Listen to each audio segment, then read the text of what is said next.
زکوٰۃ 5 چیزوں میں نکلتی ہے، اس کے علاوہ کسی چیز میں نہیں ہے۔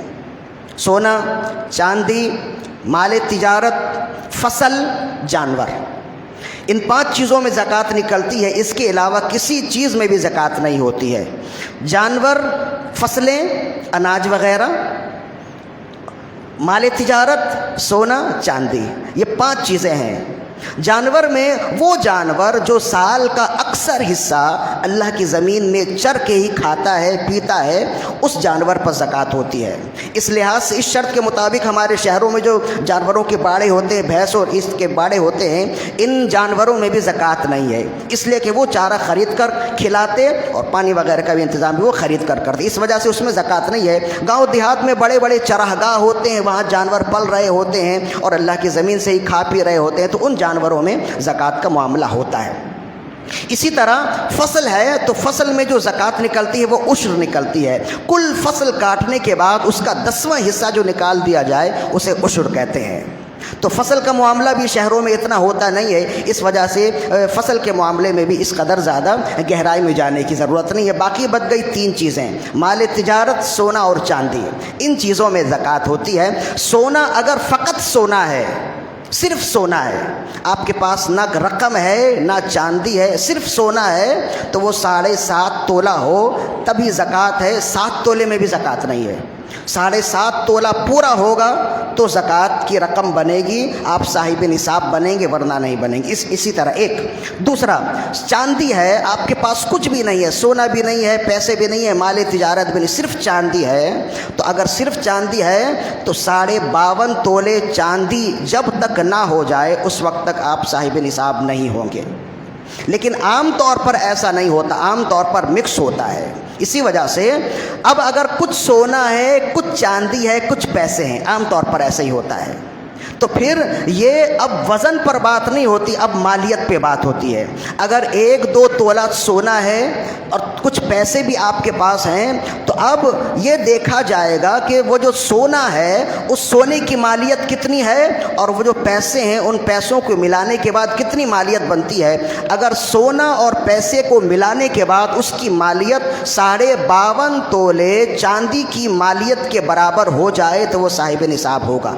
اس کو اور آسان کر لیجئے، آج کے دن میں چاندی 1 تولہ 1741 روپے ہے اور 52.5 تولہ چاندی کی قیمت 90,000 بنتی ہے۔ اگر کسی کے پاس سونا، چاندی اور پیسے ملے ہوئے ہیں اور ان تمام چیزوں کو ملانے کے بعد 90,000 کی رقم بنتی ہے تو آپ صاحب نصاب ہیں، آپ نے زکوٰۃ نکالنا ہوگا۔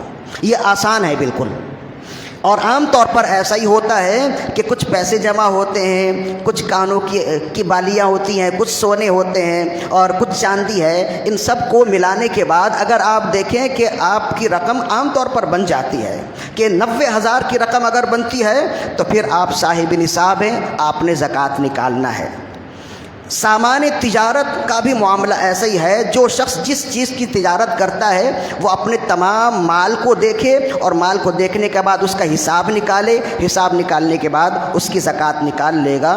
عام طور پر سامان تجارت میں زکوٰۃ ہوتی ہے، عام طور پر جو گھروں میں جو سامان ہوتے ہیں استعمال کے، گاڑی ہے، رکشہ ہے، ٹیکسی ہے، بسیں وغیرہ ہیں، ان چیزوں میں زکوٰۃ نہیں ہوتی ہے۔ اگرچہ یہ بھی آپ اسے بھی استعمال کرتے، اس سے روزی کماتے ہیں نا، بس ہے، رکشہ ہے وغیرہ ہے، ایک نہیں کئی بھی رکشے ہوں، کئی بسیں ہوں، تو ان چیزوں میں زکوٰۃ نہیں ہوتی ہے، اس لیے کہ یہ مال تجارت نہیں ہے، یہ مال حرفت ہے۔ اسی طرح مل فیکٹری کی جو مشینیں ہوتی ہیں، بڑی بڑی مشینیں ہیں، قیمتی مشینیں ہوتی ہیں، ان میں زکوٰۃ نہیں ہوتی ہے، ان سے جو پیداوار ہوگی اس میں زکوٰۃ ہوتی ہے۔ اس لیے کہ سامان تجارت اور چیز ہے، سامان حرفت اور چیز ہے۔ ہاں اگر کوئی شخص گاڑی اس وجہ سے خریدے کہ وہ بیچے گا اور نفع کمائے گا تو پھر وہ مال تجارت ہے، تو اس میں زکوٰۃ ہو جائے گی۔ اسی طرح زمین ہے، ایک نہیں 10 زمین ہو جائے اس میں زکوٰۃ نہیں ہے۔ آپ نے زمینیں لے لی، اس میں آپ نے مکانات بنا دیے اور آپ نے کرائے پر چڑھا دی، اس میں سے آپ آمدن کھا رہے ہیں، تو اس زمین میں آپ کی زکوٰۃ نہیں ہوگی، اس کی آمدن میں آپ کی زکوٰۃ ہوگی۔ ہاں اگر زمین آپ نے خریدتے وقت یہ نیت کی تھی کہ ابھی سستے میں یہ زمین مل رہی ہے، اگر مجھے اس زمین کی زیادہ قیمت ملی تو میں بیچ دوں گا، تو پھر اب یہ زمین سامان تجارت ہے۔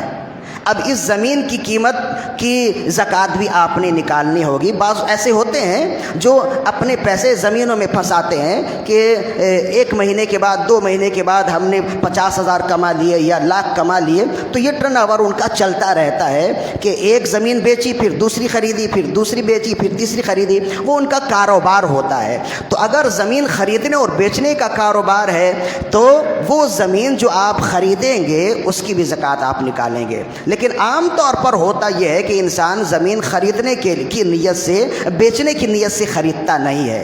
اس کی نیت یہ ہوتی ہے کہ لے کر رکھ دو، بچے بڑے ہوں گے تو ان کے لیے کام آئے گا، کبھی مشکل وقت میں اگر مشکل وقت پڑ گئی تو کام آ جائے گا۔ اس وجہ سے انسان یہ اس نیت سے زمین خرید کر رکھتا ہے۔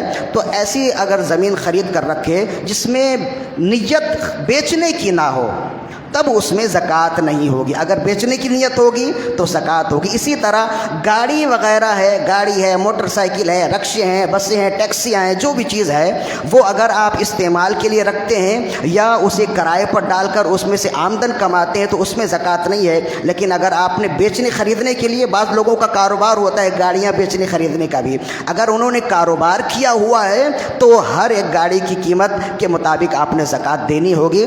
تو یہ ہے مختصر سا معاملہ، مختصر سے تقریر زکوٰۃ کے حوالے سے کہ سامان تجارت کا معاملہ کیا ہوتا ہے، سونا اور چاندی کا معاملہ کیا ہوتا ہے۔ تو یوں سمجھ لیجئے کہ سونا اور چاندی اور رقم ملانے کے بعد اگر آپ کے پاس 90,000 کی رقم بنتی ہے تو آپ صاحب زکوٰۃ ہیں۔ اب زکوٰۃ نکالیں گے کتنا؟ 1 لاکھ میں 2,500 زکوٰۃ نکالیں گے۔ تو اب یہ ہے کہ بسا اوقات ڈرتے بھی ہیں لوگ قیمت بتانے میں کہ ان کے پاس کتنی رقم موجود ہے، رقم بتانے میں ڈرتے ہیں۔ تو آسان سا معاملہ یہ ہے کہ آپ خود ہی یہ حل کر لیجئے، آپ کے پاس جتنی رقم ہے اسے کیلکولیٹر میں لکھیے، جتنی رقم آپ کے پاس 1 لاکھ 2 لاکھ 10 لاکھ جتنی رقم اللہ پاک آپ کو اور دے تو آپ اسے لکھ لیجئے، اور لکھنے کے بعد 40 سے تقسیم کر دیجئے۔ جو حاصل تقسیم ہے وہی زکوٰۃ آپ نے نکالنی ہے۔ یہ آسان ہے بالکل، آپ کو کسی کو بتانے کی بھی ضرورت نہیں ہوگی۔